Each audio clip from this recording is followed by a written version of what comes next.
lot of the time society can constrain what it's possible for an individual or a woman to achieve. And I think being surrounded by like-minded, ambitious, successful women shows that actually it is possible. I can go and chase my dream. I can carve out a niche for myself. Welcome to Don't Step on the Bluebells, the podcast where personal healing and transformation take center stage. I'm your host, Amanda Parker, and I'm a fellow seeker on the journey of personal growth. Join me as I delve into the stories of gifted healers, guides, and everyday people who have experienced remarkable transformations. Listen in as they share their practical wisdom to enrich your everyday life. And don't forget to hit subscribe and never miss a new episode. Welcome to today's episode of Don't Step on the Bluebells. I am here with the truly remarkable badass Angie Vaux, who is the CEO and founder of the Women in Tech Forum and the Women Leaders Forum. And today we are talking all things like women empowerment, female empowerment, and the healing impact that can have. So I am really excited. I can think of no one else who would be better for this conversation than you, Angie. Thank you so much for the warm welcome. I don't think I've been introduced as the badass Angie before, but I love it. I'm going to own that. To be honest, I'm surprised if that's the case. So I had the honor of meeting you really over the last couple of years. I was a member of your Women Leaders Forum, which was a really beautiful experience getting to connect with all these really remarkable and inspiring leaders. And when I was thinking about, I always think who I'd love to have a conversation with and to bring these messages out, it really came through clearly that the work that you're doing is somehow so unique. It's this vision that you have for what's actually possible for women in their careers and professional lives. And I really don't see anyone else doing what you're doing. And I find it, having participated both in the forum and some events that you've hosted, it's beautiful, the spaces that you create so that people get to feel empowered and stand in their power. So I'm really excited just to dive in a bit to understand what is it that, what's that vision that you're really working towards and how did you get here? So I'd love if you could just tell people a little bit about, what it is that you're creating, what you're bringing into the world. So Women in Tech Forum initially started as a passion project back in 2018 to equip women with the skills, the confidence, and the network to break through the glass ceiling and thrive as a woman in a very male-dominated environment. I've always worked in corporate myself. I've had a very long, successful career working for some of the biggest tech brands in the industry. I was very fortunate that, I was, one of the few women on the leadership team, the youngest person in the room, had all these sort of barriers around me, but I was very fortunate to break through those. And I wanted to help and empower other women to do the same. And when Women in Tech Forum was born, it initially started out as just hosting a few events, but it very quickly grew. All of our events sold out, within a few days of the tickets going on sale. So I decided to make the leap from corporate to becoming an entrepreneur and setting up Women in Tech Forum. And when I made that leap, then COVID hit and we had a sold out conference with Facebook back then, now Meta. We had a sold out event with LinkedIn. And I was like, oh no, I was a single mom, 2 children. How am I going to make this work? In spite of, a truly awful situation, we pivoted as a business and created a digital online platform. And that really helped us scale and impact thousands of women, not just in the UK, but also across EMEA and further afield. Wow, I don't think I've ever heard you tell that story before. So it really, what stands out to me as really beautiful is that it first came with the nudge just to try out a few events, see what happens, give, women the opportunity to connect. And, just watching what was unfolding, there was clearly an appetite. People wanted more.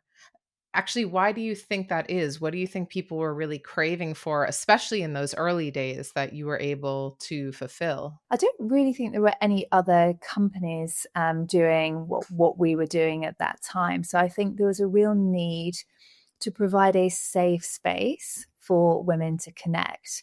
Because women, certainly back then probably represented about 20% of the tech workforce. And then if you look at fields such as engineering, it could be, even less. And if you're a person of color, if you're a woman of color, you might be in, single digit representation. The boys club, and we don't really talk about the boys club anymore, but the boys club, I still think is still very much alive in 2025.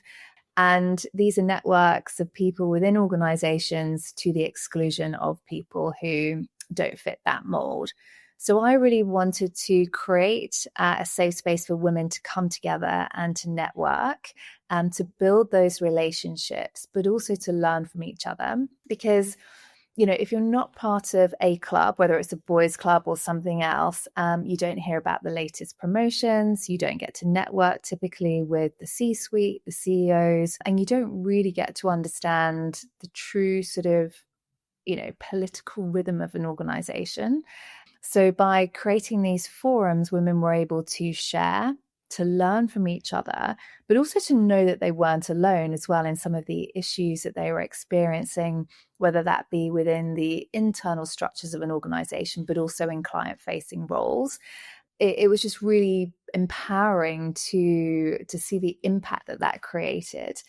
And we brought in lots of inspirational female leaders from different tech companies who did manage to break through the glass ceiling, who did manage to pave a way in spite of the sort of structures that were built.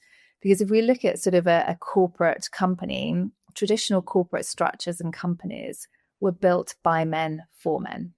And so it's time to sort of redefine, what does an inclusive culture mean? How do you create an inclusive workforce and culture? How do you break down those barriers? How do you have more diverse hiring? So, that's really how our company sort of started, and all the different aspects to Women in Tech Forum developed was from a need from women, but also from forward-thinking companies who wanted to change the sort of stereotypical male-dominated environment. Yeah, because that's something really interesting about what you continue to build. It's on the one hand, there is this community base for women who are working in tech to be able to grow their careers, to learn and to learn from industry leaders, et cetera. But you also co-host a lot of events and experiences with companies themselves. So how like I guess that's just my curiosity. Like, how does that work, Angie? Like what's happening there with, because that's quite dynamic and really unique. It's not just the community side of things. Absolutely. So we work with organizations who really want to build their brand as an employer of choice for women and underrepresented groups, and who want to attract more diverse talent. And so we partner with them to really amplify that message to a much broader audience and connect with other amazing women and talent in the industry. And that's something we've done right from the start, not necessarily intentionally, but as with any startup, you learn what the market needs and wants, and you create solutions to meet that demand. I've always been so amazed at the partnerships that you've created, and they host the space for these conversations. And I guess especially with the trend coming out of my native land, which we don't need to talk about all of that now, but there is this trend and kind of backlash to what some are calling like woke culture, which is really just trying to have more representation of people who are not automatically represented. But it seems that this is still important, especially in the businesses that you're working with, that they still want to bring that forward. Is that a lie that I'm making up? It's an interesting topic of conversation. It's really disappointing that in 2025 that we are seeing such a reversal on diversity and inclusion. And if you look at the space that I'm in, a lot of companies in our ecosystem are no longer in existence. And this is partly because of that. We are seeing, as at Women in Tech Forum, a big shift in the industry away from diversity inclusion, particularly for American headquartered companies. Not all of them. And it's those companies, we love working with that are really sort of defying what's happening in the world and on the sort of, on a geopolitical level, to really say, actually, we're pressing ahead with this. But it's those companies that continue their commitment to diversity, inclusion, creating that culture of belonging, that will win the war for talent. Because, in the UK in particular, you still have the new generation coming through. They still value companies that focus on sustainability, diversity. So I think it's really important. So the market is constantly shifting. It's literally interesting to see what will happen in the next 6 months, 1 year, 2 year, and beyond. It's really fascinating. And I can say, just from my own experience participating, like in the Women Leaders Forum, for example, and, having a place to go and connect with others. It took me a while, because it takes me a while to like find my groove and to find that trust. And then once I started showing up to the different meetings, I just felt at home. And it was such a mindset shift for me of, my imposter syndrome kicks in high gear when I'm first starting something new. And I'm like, am I even a leader? And then when I get over that whole inner voice and find myself in that room, the mission of the organization really felt so clear to me, because suddenly I felt like I was surrounded by friends, surrounded by people that I trusted, that I knew, that I felt comfortable with, where I didn't have to pretend to be, someone else. And that just opens up so many connections in a beautiful way. So just having that space to connect with people in different industries, different seniority levels, where you can share what some of your hopes and dreams are, the things you're working on. And they say, oh, wait a minute, I know someone in such and such a company. So from my own perspective, this feels like I can see the healing potential of that. But I'd love to hear from you what is this healing? There's like an undercurrent of healing that happens through the work that you're offering. How do you see that? So it's about empowering women to realize their dreams and helping them optimize their full potential, whatever that means to them personally, but also to dream big as well. A lot of the time, society can constrain what it's possible for an individual or a woman to achieve. And I think being surrounded by like-minded, ambitious, successful women shows that actually it is possible. I can go and chase my dream. I can carve out a niche for myself. And also sort of a space for sharing as well. You mentioned imposter syndrome. Maybe women wouldn't apply for a job because they didn't tick all of the boxes, whereas a man would just go ahead typically and apply for the role. So the more we sort of share those experiences, those thoughts, those things that can potentially hinder us, and that's not just external barriers in society, that's also our own internal barriers. And the more we share and realize actually we're not alone, the more we can encourage and support each other. And you may not have that infrastructure within your organization that you work for. You may not have that safe space. And so by creating that, you're empowering women, and it creates that ripple effect. Then you're sort of, they empower more people. And together we rise, together we elevate ourselves and also human consciousness. Every individual that comes on this journey, and also our allies too, very, very important on this. That's how we can drive true change in society and in the world that we live. Yeah, it's so powerful just to be in a room with people who you feel like just get you or just accept you. Like that alone, just being able to show up and with whatever the hardship or whatever the goals or the dreams or, whatever might be at the center, and just be welcomed into a space where people say, oh my God, me too. Like I understand. I have found in my own journey that whatever it is that I want to learn, however I want to grow, if I put myself into those rooms with people, I haven't always put myself in the rooms with the experts, I have to be honest. I usually put myself in the rooms with the others who are like trying to figure it out too. But I've learned from that also that it's often better to be in the room with people who have actually done the thing that you want to do. There's a lot more inspiration in that. I'd love to hear from you just how, in all of the work that you do, how do you understand or how do you decide? I don't know if it's you deciding on your own, like what's important to create or what's important to bring in so people have access to. That's a great question, and it's a combination of different sources of research and information. From the beginning, I've drawn a lot on my own lived experiences as a female leader in the tech industry. I've also had a very international career as well, having spent 12 years in Asia, lived in mainland Europe, spent a lot of time working in North America. I have a lot of lived experiences on, what worked for me, what didn't work, what's needed in the workplace. I also am an executive coach as well. I coach a lot of people. You understand the unique challenges that people face. And then I work with tech companies and other, not just tech, but companies of all sizes to understand what they need and want from their workforce and what the workforce wants from them.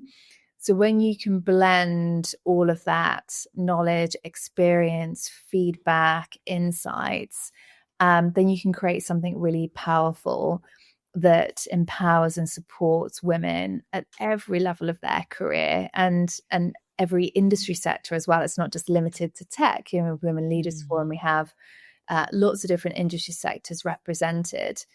And it's also been open to changes as well. We're always very open. We put together a program and a strategy for the upcoming financial year, but we're not afraid to pivot or integrate new things into that strategy, particularly when you look at the geopolitical landscape and how quickly that changes, how quickly tech changes.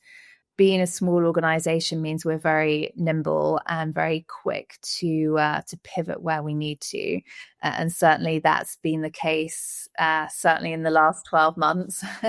And being able to do that, I think is good for everyone. And so I know a little bit of your secret history, which is that you're also a healer, have some experience. I don't know if you claim that title, but I would love if you're open to share a bit about that healing experience and healing work that you've explored in your journey as well. Absolutely. And my healing journey really started, and again, it was very unintentional, when I moved to Asia in 2005 to Singapore. And I've always been very sporty. I used to do a lot of long distance running, to play on the national rounders team. When I moved to Singapore, I don't like running in the heat. So I had to find something else to do. And I also don't like gyms typically. And so I stumbled across a yoga studio. Interesting, it was called Whatever in Chinatown. It doesn't exist anymore. And so I was like, I never really fancied yoga. I just thought it was for old people back then. And I went to an Ashtanga yoga class and I literally couldn't do any of the postures. I could barely touch my knees, let alone my toes. Being a very competitive person, which is also the antithesis of yoga, I kept going back. So I'm not used to not being able to do things to such an extent. So I think much to the frustration of my yoga teacher, I kept going back.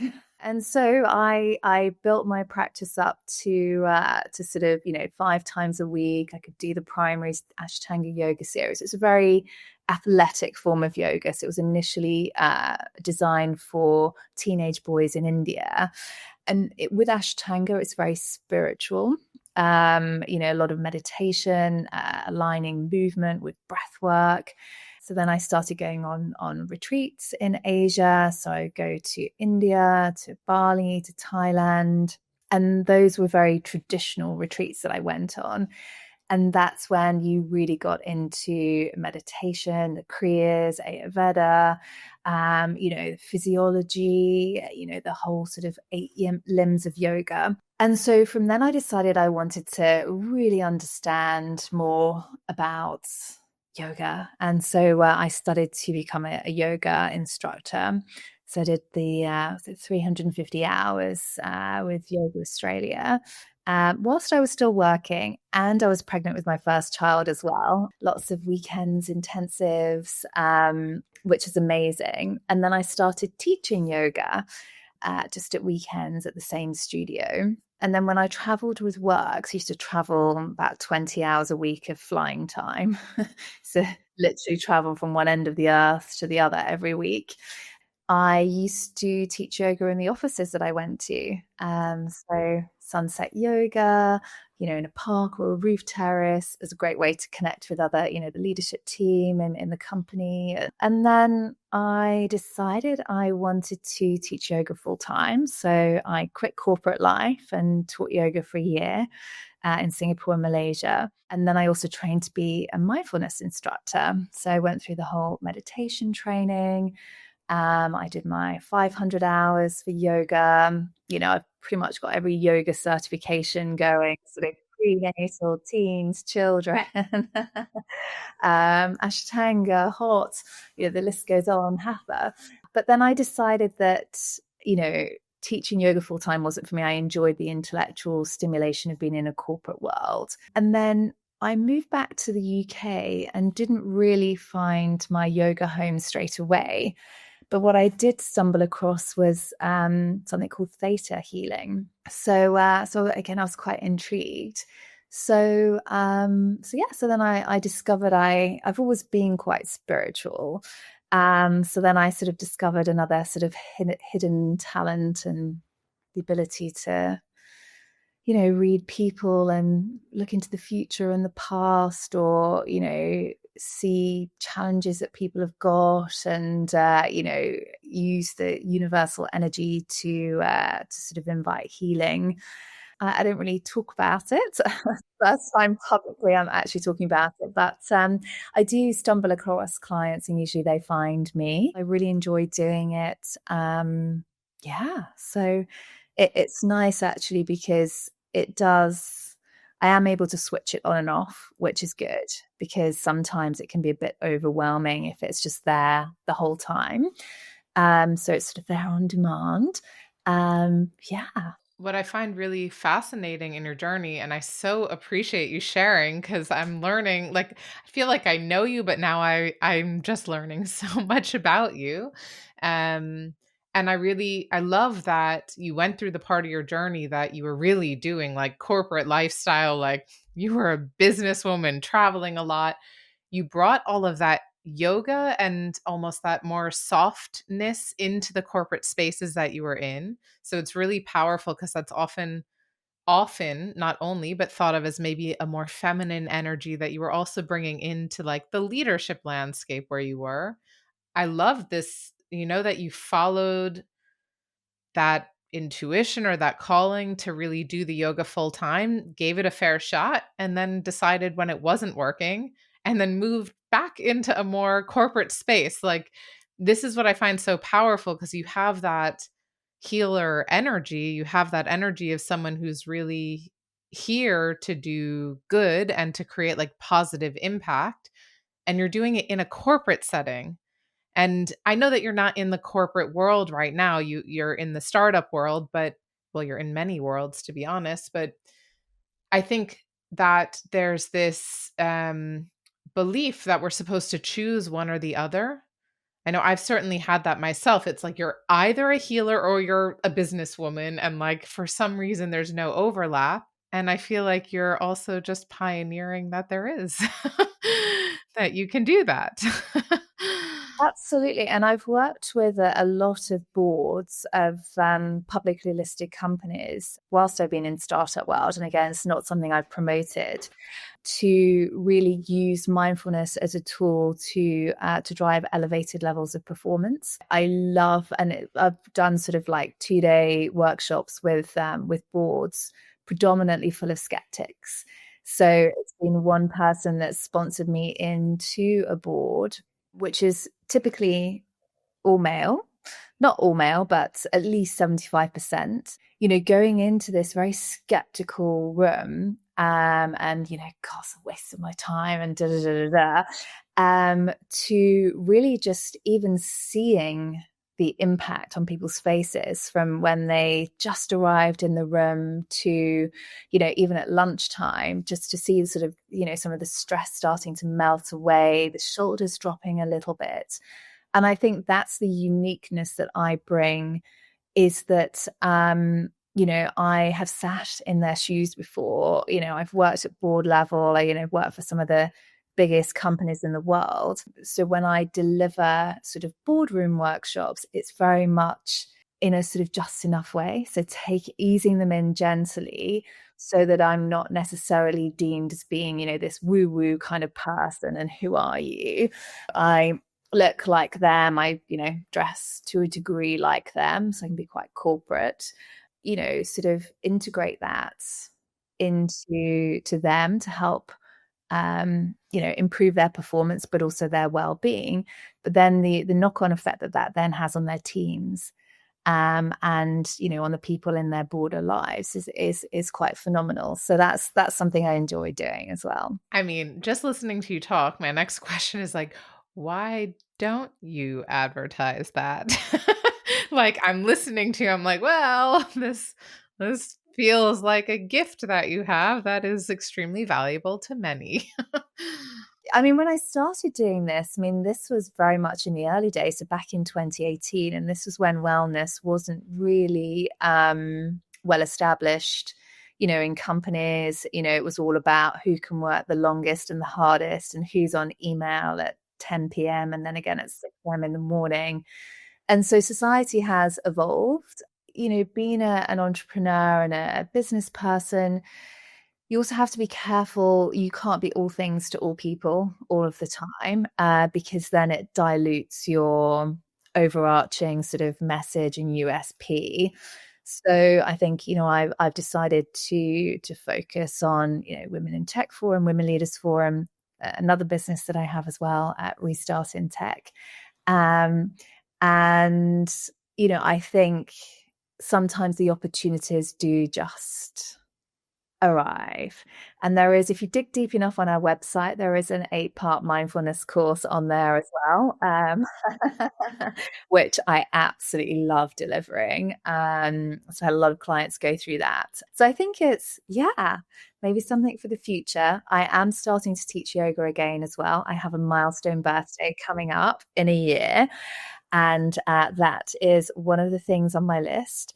And I'm a kind of person, as soon as I write something down on the list or share it with somebody, then it's like, oh, great. Yeah, great. Well, we've got this space here and we've got this space here.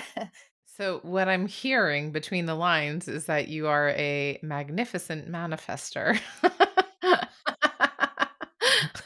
Can you tell us all how to make that list? Because I think everyone listening would want to know how to do that. So I think, first of all, you have to write your list as well. So because a lot of us have lots of great ideas that are going around in our head. So I think the first thing to do is to actually get them down on paper, and then really look at, what does that mean to you? Do you really want it, first of all? What does it look like? So I think you really have to sort of visualize yourself. Just a random story. In the interest of sharing, I moved to Singapore in August of 2005. My goal before I went was I want to move to Sydney, Australia by August 2007. I'd been on a couple of business trips to Sydney. Oh yeah. So no, when I moved in 2005, I'd never been to Sydney. So I made sure my first business trip, because I had to travel all over Asia all of the time. So my first trip was to Sydney. And then I met the then COO and said, my goal is to move to Sydney in the next couple of years. So it was the first thing I said. He then became the CEO for APAC, which is great. I visited all the places I wanted to go. I took pictures and actually printed them out back then, and had them in my bedroom. It's the first thing I looked at when I woke up in the morning. It's the last thing I looked at when I went to sleep. And 2 years, pretty much to the day, or certainly week, I was on a plane to Sydney, where I stayed for the next 4 years. I think you really have to believe it as well. A lot of the time, when we look at manifesting our dreams, we may not necessarily believe it fully internally. There may be some blockages. So I think, really embracing your vision, your manifestation, what you want to achieve, but also taking action as well. You can't in my opinion, you can't really manifest a dream without taking meaningful action. So what are the small, first journey steps, second journey steps that you can take in order to reach your goal? And I use this in coaching as well. I have a whole sort of methodology to help clients, take control of their career, manifest their role and their pay of their dreams. In fact, I've got a session on this tomorrow with Women Leaders Forum, session number 2. So I think there's a lot of things, but you have to get your internal and external system aligned to your goal. It's not just external. You really need to think about yourself as well. Okay, so you do have your coaching advertised, right? Because someone's going to listen and go, "Oh, wait, she knows how to help me get my career." But I think what you're saying is really important, just that because there's a lot of goals. First of all, you've shared that you can't be everything to everyone. So there's really something powerful about narrowing that focus and getting clear, whether that's in your work, in your life, in the things that you want, or the kind of business that you're running. So you're getting that clarity. And then, especially when it comes to things you just want to create or the way you want to see your life, writing it down and starting to allow yourself to believe that this could be possible. Absolutely. And I also think that, we need to look at what sacrifices am I willing to make in order to achieve this goal? Or what things no longer serve me? What am I willing to let go of? A strange thing at the weekend, I cleared out my wardrobe. Why did I do that? I wanted to let go of some clothes so I could buy some new ones. That's a good nudge. I've been sitting on that one for a few weeks. Absolutely, because there isn't anywhere else for any new clothes to go. So I was quite brutal with my wardrobe. And I thought the more brutal I would be, the more clothes I could buy. Well, it's really the perfect metaphor, honestly. It's like, what do you need to get rid of? What beliefs, what, behaviors, patterns, relationships, like business relationships that really aren't serving you, so that you actually have the space for the things that you want to be able to come in. I feel I've really been going through a cleansing process like that myself, just with, it's been a bit hard, but now I feel like it's like a little bit of an addiction. I'm getting really used to being like, no, I don't want this, and this is done, and we're ending that now. And I'm like, okay, are you just trying to get rid of everything, or is this still, But it really feels aligned to let go of so many things that are not really fitting. And it's not even because they won't come back again or won't fit later. It's just for me to be able to see clearly and really stay focused on what matters to me right now. I have way too much noise in the system. And so I'm really like, that's been a huge focus. So the closet metaphor really is a perfect illustration of exactly that. Like, my closet is like overflowing right now. And I'm like, oh yeah, okay. Absolutely. And also, I think having a clean, tidy, organized space also indicates an organized mind. And, we've just moved our podcast from a room upstairs to down here, which is much more tidy and organized, whereas my desk was actually quite messy, which is indicative of I've got messy thoughts for work, and therefore my space is messy. So I think, those small acts of just organizing things, putting things in order, you're also creating the mindset and the tools and the systems to manifest. I know that we brushed a little bit on the healing sessions that you also offer. It's not that you're advertising that, but people do come in, and I think most people listening to the podcast really do have that understanding of how things come into our life. um, what's some of the healing, if you can share, maybe that you've seen, like if there's a result or some kind of transformation that you'd be able to share, just to have an idea of what your work looks like in the world? So I think, first of all, to undergo any form of healing, you have to be really open to it. And also your spirit, your sort of higher self will guide whether that healing is appropriate for you in this moment or not. With theta healing, it's not me doing the healing. We use a much bigger energy, creator's energy, whatever creator means to you. It's almost like if you imagine a tree with all of its branches, some form of healing or therapy might look at the individual branches and sort of, solve those problems or help heal. But with theta, we really look at the root cause of the healing, which may be from this lifetime. It may be ancestral. And so with theta healing, it really gets to the root cause and then heals from there, so that all of the branches will also heal as well. It can be quite not traumatic, but a lot sort of releasing things that's just sort of held in the body. And sort of releasing that can be very freeing, very empowering. I did how many years of training? Maybe 2 years of training before I started practicing. And it was just transformational for me as well. The positive impact it had on my life was huge, and also with all the people I studied with as well, to see the transformations and also the trauma, some of which they were aware of, some of which they weren't, just be sort of healed over time was incredible. Well, I know you had introduced me, it must be at least half a year ago.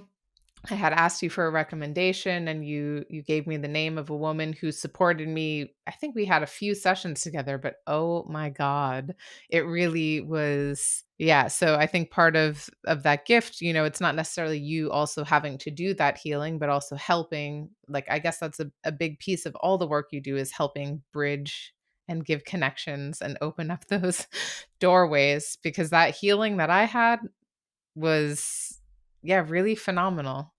It really cleared away things that had been sitting so stagnant and stuck that I couldn't quite figure out for so long.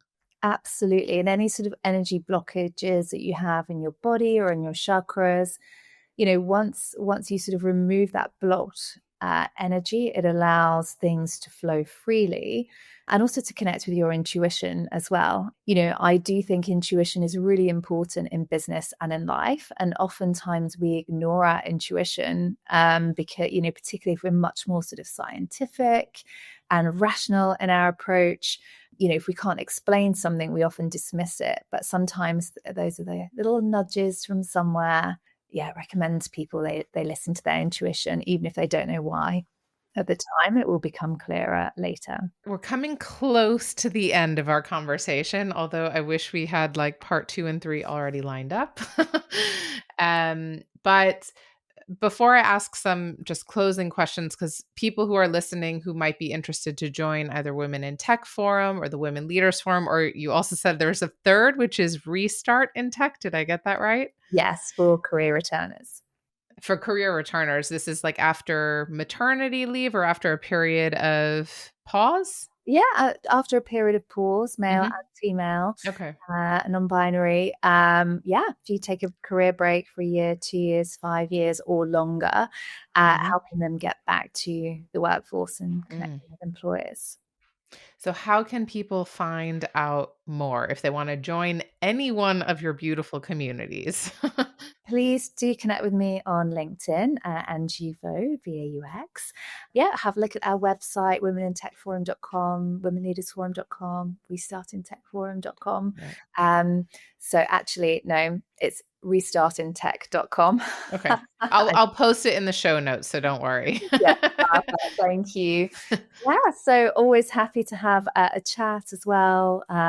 People want to find out what course of action is best for them. Very happy to have a chemistry call. I would just love to ask you if there's someone who is maybe just starting out on their journey, and they're just, beginning to explore what is possible for them, is there any advice, maybe even something you wish you would have known when you were starting your own career and journey? Is there any advice or words of wisdom you might be willing to impart? I think be bold. Reach for the stars. Oftentimes we sort of try and constrain our vision. We may not have confidence in ourselves, but it's meant to feel uncomfortable when we're doing something different, because that's where the growth and the learning happens. So embrace the discomfort and push forward. And don't be afraid to use your network as well. There are so many people around you who are happy to give advice, insights, act as a sounding board. So surround yourself with amazing people and your cheerleaders who are really going to support you on your journey, and just go for it.